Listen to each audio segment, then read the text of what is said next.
Hi అండి. Good morning. అందరికీ వరలక్ష్మీదేవి శుభాకాంక్షలండి. ఇప్పుడైతే 4 అయింది. నేను లేచి రెడీ అయిపోయాను. అన్ని పనులు చేసుకుని రెడీ అయిపోయాను. కిచెన్‌లోకొచ్చాను.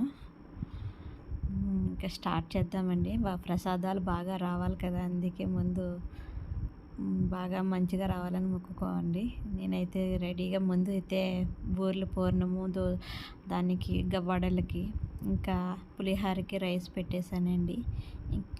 ఇంకా అన్నీ చేయడమే రెడీ చేయాలండి. ఒకటి ఒకటి చేయాలి. కంగారు వచ్చేస్తుంది కదండి. ఎలా చేస్తామో టైం అయిపోతుంది. పూజ ఎప్పుడు చేయాలి, ఇవన్నీ ఎప్పుడు చేయాలని. కానీ అన్నీ బాగానే అయిపోయాయండి వరలక్ష్మీదేవి దయ వల్ల. అన్నీ బాగా కుదిరాయండి. ఇప్పుడు నేనైతే పులిహోర కలుపుతున్నాను.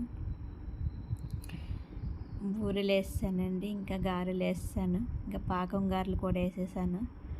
ఇంకా నెక్స్ట్ పరమాన్నం ఉందండి, పరమాన్నం కూడా చేసేసాను. పరమాన్నం కూడా చేసేసాను. ఇంకా పులిహోర కూడా కలిపేసాను, అయిపోయింది. ఇంకా కిచెన్ పని అయితే అయిపోయింది. అమ్మవారి దగ్గరికి వెళ్ళి రెడీ చేసుకోవాలంతే.